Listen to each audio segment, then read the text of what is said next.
നമുക്ക് എവിടെയെങ്കിലും പോകാൻ നേരത്ത് കൂട്ടില്ല, കൂട്ടുകാരില്ല എന്നൊക്കെ ചിന്തിക്കുമ്പോഴല്ല ചിന്ത വന്നു കഴിഞ്ഞാൽ അപ്പോഴേ നേരെ താഴോട്ട് പോകണം. കണ്ട ഇവ എപ്പോഴും നമ്മളോട് കാണും. എന്തിനാണ് അതിനൂടെ ബൈക്ക് ഓടിക്കുമ്പോൾ കാണും, കടയിൽ പോകുമ്പോൾ കാണും, എവിടെ നോക്കിയാലും ഇവൻ നമ്മളോട് കാണും. ഇവൻ്റെ പേരാണ് നിഴൽ. ഇത് എൻ്റെ നിഴലാണ്, നിങ്ങൾക്ക് നിങ്ങളുടെ നിഴലുണ്ട്.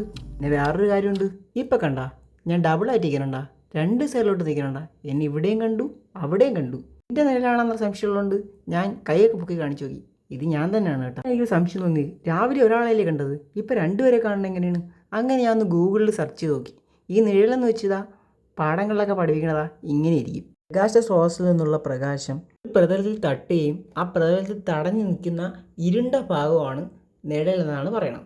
ഇങ്ങനെയെന്ന് പറഞ്ഞാൽ നമുക്ക് അതിനുള്ള ഏതെങ്കിലും ഒരു വെട്ടം, ചിലപ്പോൾ ബൾബായിരിക്കും, സൂര്യനായിരിക്കും, ആരെങ്കിലുമൊക്കെ ആയിരിക്കും, ആ വെട്ടം നമ്മുടെ ശരീരത്തിൽ നിന്ന് തട്ടുകയോ ഏതെങ്കിലും സ്ഥലത്ത് തട്ടുകയോ ചെയ്യുമ്പോഴത്തേക്കും നമ്മുടെ കാണേണ്ട ഭാഗത്ത് ഒരു ഇരുണ്ട ഭാഗം കാണും. അവിടെയാണ് നിഴലുണ്ടാവണം. ഇനി 2ഉം 3ഉം 4ഉം ബൾബുണ്ടെങ്കിൽ നമ്മളെ 4 പേരെയൊക്കെ ആയിട്ട് കാണും. ഇത് ഞാനും എൻ്റെ ഫ്രണ്ടുമാണ്, നമ്മൾ രണ്ടുപേരും നിൽക്കുന്നുണ്ടോ. നമുക്ക് എത്ര ഉണ്ടോ അതിൻ്റെ ഇരട്ടിയായിരിക്കും യുവമാരെ കാണുന്നത്. അതുകൊണ്ട് ഒരിക്കലും നമ്മൾ പേടിക്കില്ല, നമ്മൾ ഒറ്റയ്ക്കാണ്, നമ്മളെ നിഴലുണ്ട്, ഉറപ്പായിട്ടും ഇവൻ നമ്മളെ കൂടെ കാണും.